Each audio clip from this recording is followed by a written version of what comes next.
اگر آپ کے ناخنوں میں ایسا چاند کا نشان موجود ہے تو کیا واقعی آپ خوش نصیب بھی ہیں؟ اور اگر ایسے نشانات آپ کے ناخنوں میں بنے تو کیا آپ کے جگر میں واقعی کافی گرمی ہو گئی ہے؟ اور اگر ایسے سفید دھبے آپ کے ناخنوں پر ہو تو کیا کیلشیم اور وٹامن ڈی کی واقعی کمی انتہا کو چھو رہی ہے؟ ناخنوں پہ موجود ان دھاریوں کا کیا مطلب؟ کیا واقعی کوئی شخص آپ سے بہت زیادہ حسد کرتا ہے؟ میں ڈاکٹر فہد ارتانی روشنی والا، آپ کا روحانی معالج، آپ کا روحانی استاد فرام roshnicenter.com۔ ہر عام آدمی کے ناخنوں پہ موجود یہ خاص نشانات کس طرف اشارہ کرتے ہیں؟ تو پھر آئیے سیکھتے ہیں۔ لوگ خود کو پڑھا لکھا ظاہر کرنے کے لیے اس طرح کی باتوں پر یقین نہیں کرتے، لیکن جب پڑھے لکھے لوگوں کو ان باتوں کو تسلیم کرنا ہی پڑتا ہے تو اسے لیکونیشیا کا نام دیا جاتا ہے۔ جن کی انگلیوں اور انگوٹھوں پر اس طرح کا چاند کا نشان ہوتا ہے، ایسے لوگ عام طور پر بہت زیادہ خوش نصیب ہوتے ہیں۔ ایسے لوگوں کے ہاتھوں میں خاص طور پر بہت برکت ہوتی ہے۔ اگر سیلز کے کام میں اگر ایسے لوگ آ جائیں تو مٹی بھی سونے کے بھاؤ بھیج دیتے ہیں۔ ایسے لوگ اگر ایک دفعہ ہاتھ ملا کر اگر چند منٹ بھی آپ کے ساتھ کھڑے رہ جائیں تو زندگی بھر کا ساتھ بن جاتا ہے۔ ایسے لوگ بہت زیادہ خوش اخلاق، خوش گفتار اور کمیونیکیشن اسکل کے دلدادہ ہوتے ہیں۔ یہ چاند کا نشان ہاتھ میں ہونے کی وجہ سے نصیب تو ان کا چمکتا ہے، لیکن اگر غور سے دیکھا جائے تو یہ چاند کا نشان آدھا ہے۔ اپنے صحیح مقام کو پانے کے لیے ہمیشہ ایسے لوگ اسٹرگل کرتے ہوئے ہی ملتے ہیں۔ پیسے کماتے تو خوب ہے لیکن اکثر جمع نہیں کر پاتے۔ پوری دنیا ان کی تعریفیں کرتی ہوئی ہی ملے گی آپ کو، لیکن قریبی لوگوں کے ساتھ اکثر الجھتے ہوئے ہی دکھائی دیتے ہیں۔ ایسے شخص کو چاہیے کہ یا اللہ ہو یا حق کو یا بصیر پڑھے ہر نماز کے بعد 100 مرتبہ اللہ کے 3 دفعہ درود شریف کے ساتھ۔ ایسے شخص کو اوپری دھڑ کی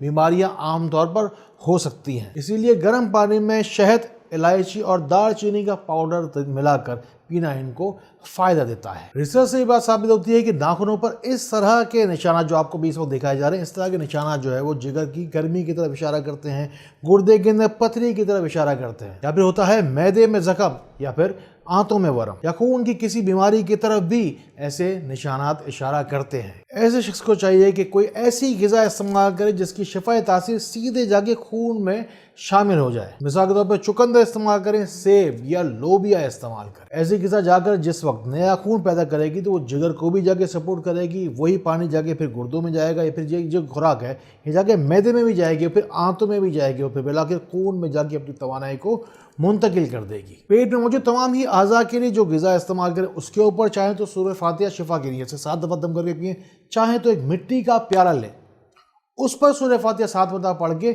یہ پانی پئیں۔ ایسے نشانات جن کے ناخنوں پہ ہوتے ہیں، ایسے لگتا ہے کہ ان کے راستے میں شاید اسی انداز کے چھوٹے چھوٹے پتھر پڑے ہوئے ہیں۔ ایسے لوگ پلانر بہت اچھے ہوتے ہیں، یعنی کہ اس وقت کہاں ہیں، جانا کہاں ہے اور جائیں گے کیسے۔ ایسے لوگ پلانر بہت اچھے ہوتے ہیں لیکن پورے سال بھر محنت کرنے کے باوجود بھی ریزلٹس جنریٹ نہیں کر پاتے۔ میں نے کہا نا آپ سے، ایسا لگتا ہے کہ راستے میں کہیں پتھر پڑے ہوئے ہیں۔ دیکھیے اور ذرا غور کیجئے کہ اگر آپ بھی ناکام ہیں اپنی زندگی میں تو آپ کے ہاتھوں پر بھی یا ناخنوں پر بھی ایسے نشانات تو نہیں۔ ایسے لوگ عام طور پر پیروں، گھٹنوں اور ہڈیوں کی تکلیف میں مبتلا رہتے ہیں، کیونکہ ڈاکٹرز بھی ویسے عام طور پر کیلشیم اور وٹامن ڈی کی کمی کی بنا پر ہی ایسے نشانات کے بننے کی وجہ بتاتے ہیں۔ ایسے لوگوں کو چاہیے کہ ایک گلاس دودھ لیں، یا اللہ یا کبیر کبیر پڑھیں 313 مرتبہ، اور جو تاریخ بدلتی ہے نا، اسلامی تاریخ جب نئی آغاز ہوتی ہے، مغرب کی نماز کے بعد اس دودھ کو آہستہ آہستہ چسکیاں لے کر پئیں، شفائی تاثیر ملے اس نیت سے۔ آج کل کسی کے پاس کسی کی بات سننے کا وقت نہیں ہے۔ ہمارے پاس مخلصین